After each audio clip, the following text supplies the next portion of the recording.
जय श्री कृष्णा। आशा करता हूँ कि आप सभी लोग अच्छे होंगे। तो आज की कहानी है 100 ऊँट, या फिर मैं कहूँ समस्या हल करने की सीख देती कहानी। तो कहानी कुछ ऐसे है कि एक बार अजय नाम का एक लड़का राजस्थान के किसी शहर में रहता था। वह पढ़ा लिखा था और एक प्राइवेट कंपनी में नौकरी करता था, पर वो अपनी ज़िंदगी से खुश नहीं था। हर समय वो किसी न किसी समस्या से परेशान रहता था और उसी के बारे में सोचता रहता था। एक बार अजय के शहर से कुछ दूरी पर एक फ़कीर बाबा का काफ़िला रुका हुआ था। शहर में चारों ओर उन्हीं की चर्चा थी।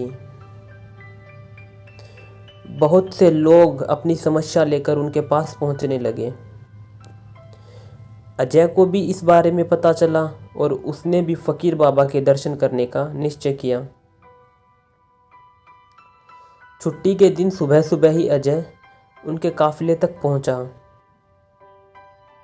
वहां सैकड़ों लोगों की भीड़ जुटी हुई थी।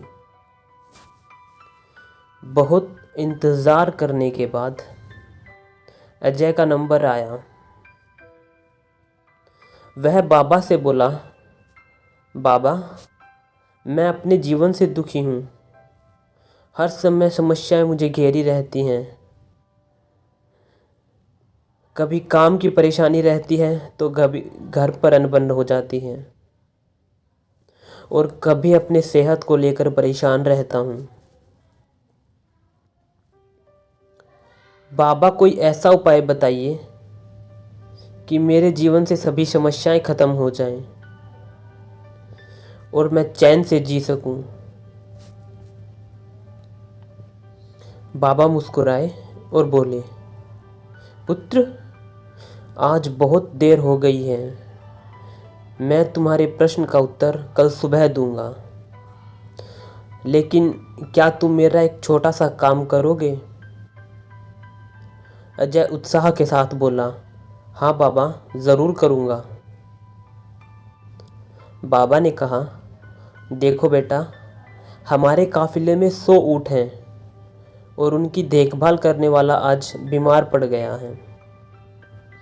मैं चाहता हूँ कि आज रात तुम इनका ख्याल रखो और जब 100 के 100 ऊँट बैठ जाएं तो तुम भी सो जाना। ऐसा कहते हुए बाबा अपने तंबू में चले गए। अगली सुबह बाबा अजय से मिले और पूछा, कहो बेटा, अच्छी नींद आई ना? अजय ने कहा, बाबा, मैं तो एक पल भी नहीं सो पाया। मैंने बहुत कोशिश की पर मैं सभी ऊँटों को नहीं बैठा पाया। कोई न कोई ऊँट खड़ा हो ही जाता। बाबा ने बोला, मैं जानता था यही होगा। आज तक कभी ऐसा नहीं हुआ है कि ये सारे ऊँट एक साथ बैठ जाएं। अजय नाराज़गी के स्वर में बोला, तो फिर आपने मुझे ऐसा करने को क्यों कहा? बाबा बोले, बेटा, कल रात तुमने क्या अनुभव किया? यही ना कि चाहे कितनी भी कोशिश कर लो, सारे ऊँट एक साथ नहीं बैठ सकते। तुम एक को बैठाओगे तो कहीं और कोई दूसरा खड़ा हो जाएगा। इसी तरह तुम अगर एक समस्या का समाधान करोगे तो किसी कारणवश दूसरी समस्या खड़ी हो जाएगी। पुत्र, जब तक ये जीवन है, ये समस्याएं तो बनी ही रहती हैं, कभी कम तो कभी ज़्यादा। अजय ने बड़ी जिज्ञासा से सवाल पूछा कि तो हमें क्या करना चाहिए अगर ये समस्या बनी ही रहती हैं? बाबा ने कहा कि इन समस्याओं के बावजूद जीवन का आनंद लेना सीखो। कल रात क्या हुआ?